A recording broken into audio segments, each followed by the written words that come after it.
Good morning students, welcome to the online class. I am your social science teacher. Now today's topic of chapter 8 climate of India is distance from the ocean and sea. अब कोई भी area का climate उसके ocean और सी से distance पे भी depend करता है. जैसे places away from the ocean and sea have extreme temperature and continental climate.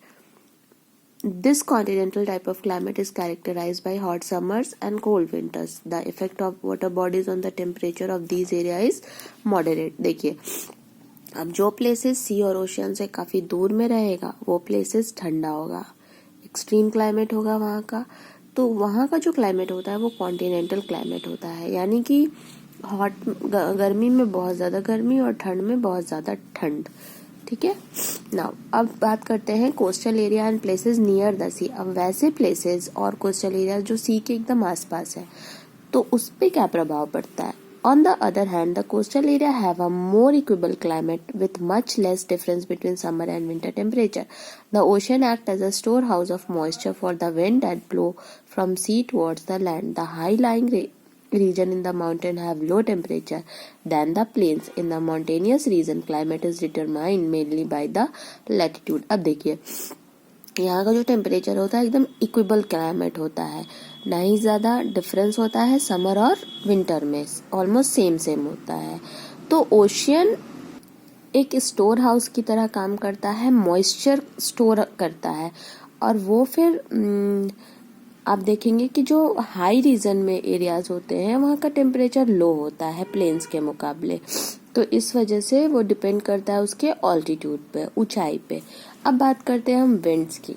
तो when there is a difference between atmospheric pressure between two region, air move from the region of higher pressure to the region of lower pressure. This movement is called wind. हम पहले से जानते हैं कि जब atmospheric pressure में difference आता है, दो रीजन का एटमॉस्फेयर एक नहीं हो सकता, तो वहां पे जो हवाएं चलती हैं वो basically high pressure to low pressure चलती है, और विंड हमेशा high pressure to low pressure ही मूव करता है. तो वैसे विंड को हम वो मूवमेंट को हम विंड कहते हैं. और मॉनसून एक सीजनल विंड है जो फिक्स डायरेक्शन में पर्टिकुलर टाइम में ही ब्लो करता है, यानी कि बहता है. तो ये मानसून इफेक्ट करता है क्लाइमेट को लार्ज पार्ट ऑफ इंडिया, और other seasonal wind blow over different part of the country. हर एक डिफरेंट पार्ट में अलग अलग मानसून विंड चलते हैं.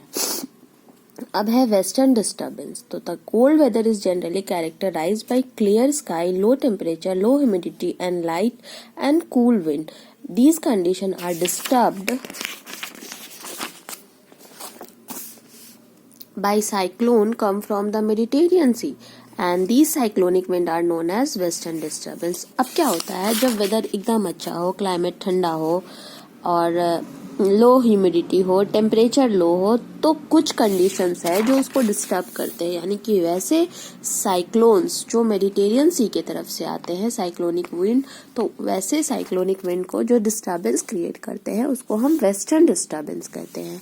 अब सीजन होता है साइकिल होता है सीजन का, यानी हम हमेशा एक ही सीजन नहीं फेस करते हैं, हम हमें अपने लाइफ में कम से कम 4 सीजन को फेस करते हैं. तो वो 4 सीजन क्या है हम उसको देखते हैं.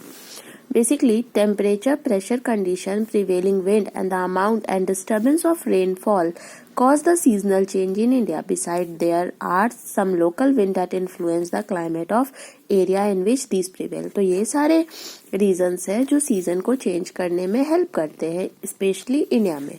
तो हम एक ईयर में कम से कम 4 डिस्टिंक्ट सीजन देखते हैं. जैसे अभी कोल्ड वेदर चल रहा है, यानी विंटर सीजन है, तो winter season basically December to February होता है. इसके बाद मार्च से मई हम फील करते हैं हॉट वेदर, यानी समर. फिर उसके बाद जून टू सितंबर आपका रेनी सीजन होता है, जिसको हम एडवांसिंग मानसून कहते हैं. और फिर अक्टूबर टू नवंबर रिट्रीटिंग मानसून कहते हैं, यानी रेनी सीजन, और ये फिर हमारा ऑटम. तो अब हम एक एक करके कोल्ड वेदर सीजन के बारे में पढ़ते हैं. तो ये सीजन बेसिकली मिड नवंबर से शुरू होता है और फरवरी एंड तक चलता है, जो अभी चल रहा है हमारे यहाँ पे. तो डेज दिन में तो गर्मी होती है, लेकिन मतलब ठीक ठाक होता है, बहुत ज़्यादा गर्मी नहीं, लेकिन हाँ रात में जो सिचुएशन होता है बहुत डिफरेंट होता है। रात में बहुत ठंड हो जाती है और टेम्परेचर जो है वो जनरली डिक्रीज करता है साउथ टू नॉर्थ की तरफ। तो अगर हम मीन टेम्परेचर का नॉर्दर्न पार्ट में देखें तो ये लेस देन 20 डिग्री सेल्सियस जाता है, लेकिन अगर हम साउदर्न पार्ट में देखें तो ये 20 डिग्री सेल्सियस है।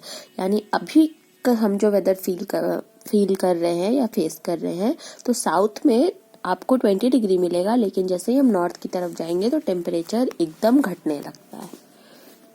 नाउ तो the north east trade wind blow over India. अभी क्या है, नॉर्थ ईस्ट ट्रेड विंड चल रहा है पूरे इंडिया में फ्रॉम लैंड टू सी।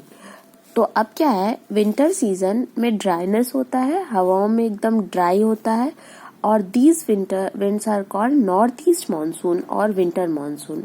इस हवा को हम क्या कहते हैं, नॉर्थ ईस्ट मानसून या विंटर मानसून।